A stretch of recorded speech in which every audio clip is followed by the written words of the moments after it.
Hello, good morning, good afternoon, good evening. Welcome back.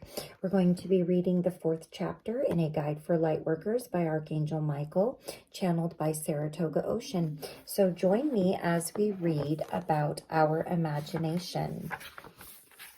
And as a reminder, I will remind you at the beginning of every one of my videos for this book in particular, we are not listening with our minds. We are trying to listen with our hearts, with an open heart, and take the information in a way that we normally don't. So that might be a bit of a challenge, but the channeler and I suppose Archangel Michael is asking that we listen not with our intellect. So just try to keep that in mind as I read this to you, and I will try to keep that in mind as I read this to you, because I'm also taking this in for myself.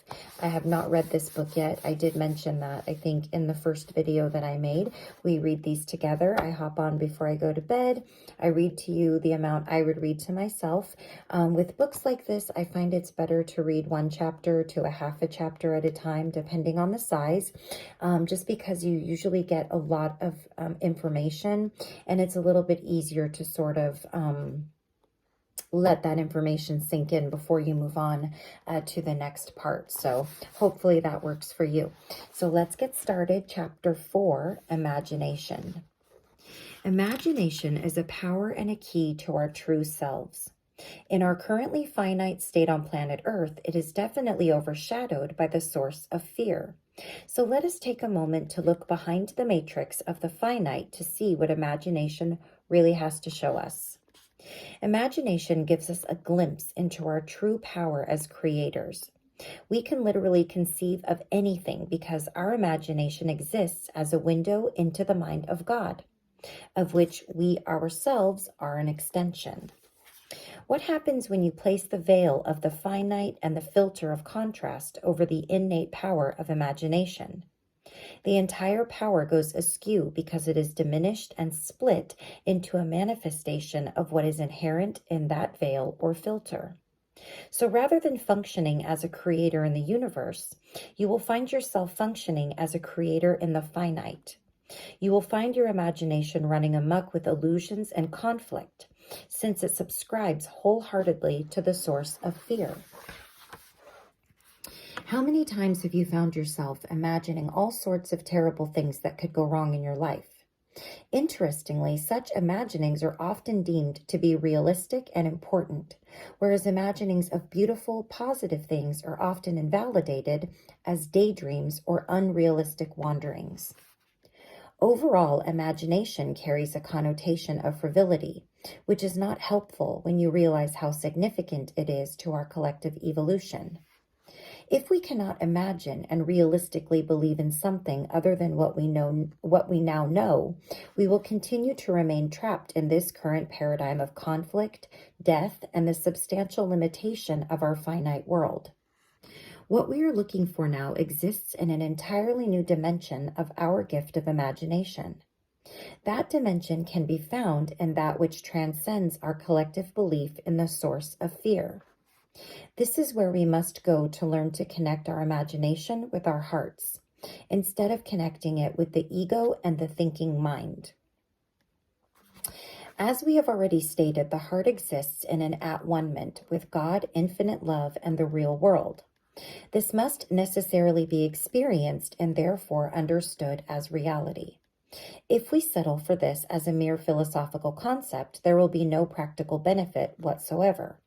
In order to experience the heart as reality, let us take the time to actually listen to what it is telling us.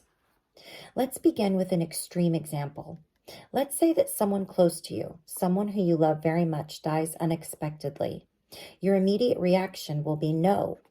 This will happen before you have even a moment to think about it. This will be a manifestation of your true self, your heart, completely rejecting this as real or possible.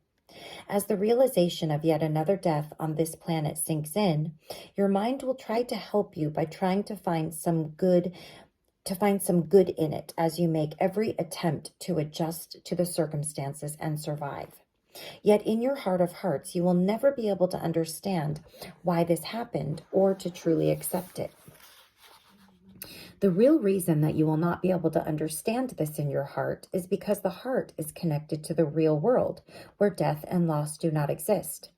Death is conflict. It conflicts with life. It cannot be a part of life, as so many would like to believe. How can that which extinguishes life be construed as a part of that which it extinguishes? Like so many things in the finite world, this makes no sense at all. Another good example is aging. Who looks in the mirror, sees their aged, graying face, and says, "This is great, just what I was hoping for"? Most people probably view this change with confusion and disbelief. Why is that? If aging is natural, then why wouldn't we welcome it? Because the heart can never accept this in a universe of reality where all is infinite, vital, and permanently alive. The heart recognizes the content of our finite dreams as bizarre and unreal. The mind, on the other hand, explains it away as just another part of nature. Well, sure it is, if you want to cite the nature of a finite universe of conflict and unreality. And this is where we are presented with a choice to go with the real world of the heart and its knowledge of our true nature as infinite beings of light and divine love, or we can continue to choose to believe in the nature of the dream of our finite world. This is a tough choice to make because while we are sound asleep, the primary evidence seems to be that of the dream. The heart presents us with the nature of a universe of infinite love, light, joy, and unlimited creation. The mind and the ego present us with a perfect vision of the nature of a finite kingdom of conflict, death, pain, and suffering. These are very different realities, and it is time that we learn to differentiate between them. As long as we continue to pretend that the one that we know is in this finite planetary kingdom is all there is, we shall never be free of the necessity to rationalize it, justify it, and continue to explain it away. All of which is to our detriment, since it only solidifies the trap that we find ourselves in. Why? Because there is no hope if we continue to affirm that this is all okay on some remotely spiritual level. There is no hope as long as we continue to purport that we find value in pain and suffering. We are very used to listening to the mind for all of our information about where we live in the universe. It is deeply ingrained unconscious habit. We are not used to listening to our hearts. It is mandatory that we learn to shift our primary reference point from the mind to the heart if we are ever to evolve out of our situation of what appears to be a permanent state of duality. But it is only as permanent as we deem it to be.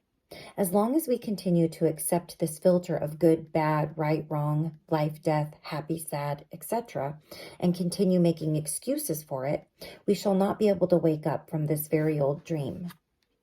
As far as imagination is concerned, the primary thing to understand is that when it is filtered through the ego and the mind, you get the same duality that you see everywhere else. You will also get the same level of confusion, vagueness, and uncertainty. This is why it is imperative to shift our imaginations back into unity with our hearts. In so doing, the imagination is no longer imaginary. Now it exists as the power of creation. At this point, it should be emphasized that we are creators. We are not victims. The source of fear and its underlying matrix of reality produce a dream world filled with conflict, where our creatorship is virtually lost as we expend all of our energy, of which there is now a limited amount, on solving conflicts and dealing with obstacles. Does this sound like the world of a creator? Of course not. Our purpose is to realign you within yourself to the real world of creatorship. It is not a world of duality and limitation. It is not a world of death and pain. Those things do not exist as creations of any kind. They are direct manifestations of the first original lie. Take a moment now to focus on your breath and the center from which your breath originates. You will notice that the center exists precisely where you find your heart. The heart, when clearly experienced, always rests in a state of perfect peace. There is no agitation there. Be careful not to confuse emotional agitation with the heart. They are very different. For one thing, emotions in general are pretty much always agitated in one form or another. This is not a shortcoming on your part. What do you expect them to do when the matrix of their entire reality is one of survival and unresolved conflict? The agitated emotions are connected to and are a byproduct of the dream of duality. The peace of the heart is reality. Make sure that you distinguish between the two. If you don't, you will make the mistake of thinking that your job is to quiet your emotional stream of existence. We are not interested in fixing the dream. We are interested in waking you up. So what does the imagination reveal when it is put back into its proper place within the heart? This is a fascinating question because it asks us to consider the difference between the conflicted, unreal dream visions of the mind and the openly solid, entirely real manifestations of joy in the real world of the heart. We have been programmed by this false reality to see this in complete reverse. We believe that the dream vision is real and that the reality is the dream. We don't just think this, we literally experience it this way. We are walking around in a three-dimensional dream of reflected light, and we would swear that this dream forms the basis for all reality.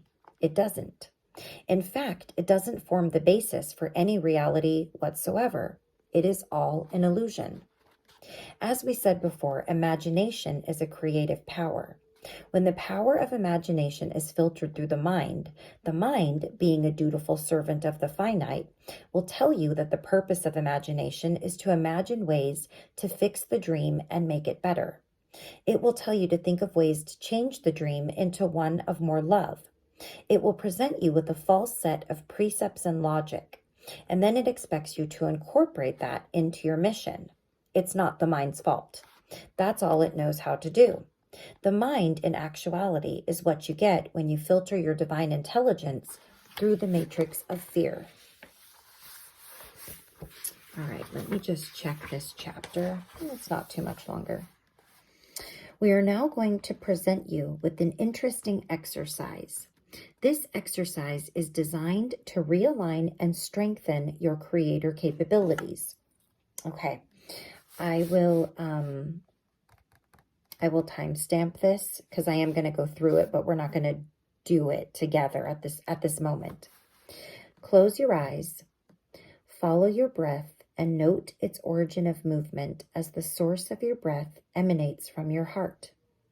On a physical level, the movement of your breath will flow up and down through your torso, but the divine source of life resides in your heart. As your breath flows up and down, in and out, find your center of rest in the unwavering peace that is your heart. Let yourself magnetically connect and rest there. Allow yourself to feel attracted to this place. Next, we are going to give you an opportunity to reconnect the imagination to the heart instead of the head. There is a distinct difference between the two experiences. The head is the world of dreams. The heart is the world of reality.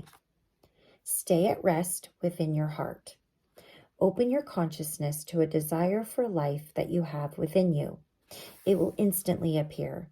It might be something that you have wanted for a very long time, but you gave up on because the mind had presented you with all kinds of conditions that you could not fulfill. Now you are going to see what imagination looks like when centered in the heart, where there are no conditions on creation because all is love. The beauty of this is that there will be no fear or apprehension because you are no longer perceiving through the filter of the dream. You are no longer perceiving through conflict. As you enter this space, you will notice fragments of old perceptions related to this desire, asking you to incorporate the same limitations as before. These fragments will be instantly shattered by the heart's energy because they are unsustainable in the real world. You will watch what happens in a world where such conflicting notions cannot exist. With every fragment of doubt and limitation that shatters, the experience of your desire will become more and more real. Because this desire is now connected to your heart instead of your mind, it will become so real that it will begin to feel like it is actually occurring. At this point, it is important to notice where this reality is being produced. You will note that it is not happening in your head. It is literally manifesting from your heart, with a power that you have never before experienced in the dream. This will affect you profoundly as you recognize that you have literally awakened to a world of substance and possibility that could never be possible in a finite dream of conflict and limitation. No one has to tell you that this is real. You will recognize it to be so. At first, when you engage in this exercise, it may feel as though you are stretching through a formally tight envelope of consciousness. We urge you to press through it and watch as that envelope starts to disintegrate and finally begins to disappear. When you feel that you have sufficiently indulged in your creative presence for this session, you will notice that doing this only once profoundly changes the perception of your everyday world. Your physical world will become more real to you and more tangible. Your senses will be heightened and imbued with greater clarity. This exercise will have a profound effect on your everyday reality because perhaps for the first time ever, you have activated and engaged your real power as a creator. Some very odd things may begin to happen after this. You will notice that in engaging with your desire in this way, you will come away fulfilled, again, as though it really happened. It will feel like magic. You will experience an immediate sense of empowerment in your life. It will be as though you have awakened the infinite within, and you have. We encourage you to do this exercise as often as you are able to.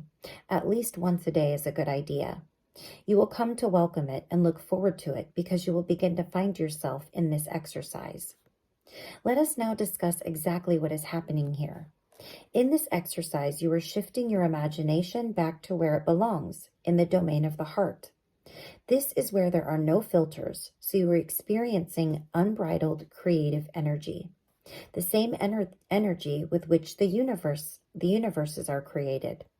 One can no longer effectively refer to this as imagination. In the heart's domain, you are quite literally dealing with the vision of God. You have become one with that vision as it personally pertains to you. As long as you harbor an out-of-alignment distortion produced by the matrix of the finite, where this same visioning power of God is being filtered through the finite, conflicted mind, you will be left with something that is not really manifesting. It is, as the definition goes, imaginary. So even though you may be imagining scenes of true heartfelt desire, those scenes will be fraught with conflict, limitation, and numerous what-ifs. You will have absolutely no experience that such things have actually manifested because they remain in the unreal realm of highly conditional possibilities. They can easily remain in the realm of wishful thinking. There is another way to tell the difference between unbridled creative power that sits in alignment with the heart and the filtered visioning that sits in the mind. If it sits in the mind, you will know it because you will see it there. It is often referred to as the mind's eye. There is nothing wrong with this as long as this is all that you want. But how much good has it done for you overall? It provides a great escape, to be sure. But is escape what you're really looking for? Or do you want to get yourself back? When this power to imagine sits in the domain of the heart, you will know that as well. You will be experiencing this visioning from your heart. That experience will begin to radiate through your entire body and your entire being as physically and dimensionally real. You will have allowed yourself to enter the real world of things. The power will only grow because there are no filters of limitation. There is no fear. This is the beginning of what life can be like with no filters. There is one more thing to notice about the difference between imagination residing in the head and the exact same power unfiltered in the heart. If you engage in filtered, head-centered imagination, it will actually take you away from the everyday consciousness about your life. That's why it's called daydreaming. When you snap out of it, you realize that you have missed time and that this experience has has had no effect whatsoever on your physical everyday life, other than to produce distraction and cause you to be late for things that perhaps you should have been attending to. It is extremely difficult to release this creative energy into manifestation, as it is completely bound in the filters of the finite. Those who manage to do so will testify that it takes a tremendous amount of focus, will, and consistency of effort. Don't you think that putting pictures and notes all over your walls to remind you of what you want is testimony that something is very wrong here, if this is what it takes? Imagination that originates directly from the heart and is unfiltered by the finite world of conditions and limitations is the unbridled creative power of God. It can be as gentle as a tiny flower or as powerful as an entire galaxy. When you engage from here, as in the exercise we described earlier, whatever manifests is real. The only manifestation that comes from this place is that of love. Therefore, there is no conflict. The amazing thing about this experience is that it does not take away from your everyday life. In fact, it will influence it greatly in completely positive ways. It will increase your focus, your power, and your energy. It will make your everyday life more real in a wonderful way. It will increase your level of clarity. Even a tiny drop of this experience will be wholly transformational. Please give yourself permission to make this change. The mind will likely argue with you, as it won't want to lose its position in your current out-of-alignment state. It will tell you all kinds of things to dissuade you. So allow us to give you a preview of its most common argument. It will simply tell you that this will never work for you. Sound familiar? And the whole time you are trying, it will try to horn in on your effort by informing you about whether or not it's working.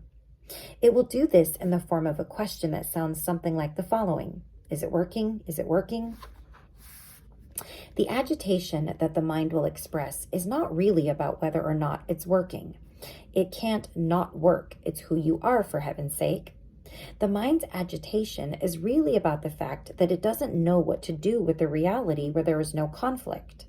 So it will try to take your simple effort and introduce conflict into that effort by asking if it's really working.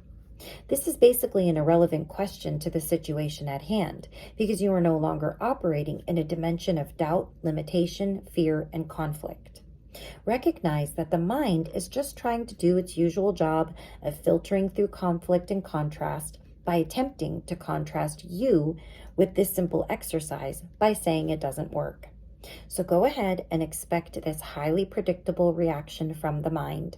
It really is of no consequence if you understand what is going on. Okay, so I would recommend you read this entire chapter before you do the exercise. That way, you know what I just read you about what to expect. So I hope that you guys enjoyed this bit of information regarding the imagination. My next video, we will be reading Chapter 5, Inspiration. And I hope that so far you have found this enjoyable. You have taken some things into your heart and your soul. And let me know, please, if you do try this exercise. I would like to try it as well. And I guess there is no trying, because it is something we're already very capable of, and there goes my mind already, right? Try.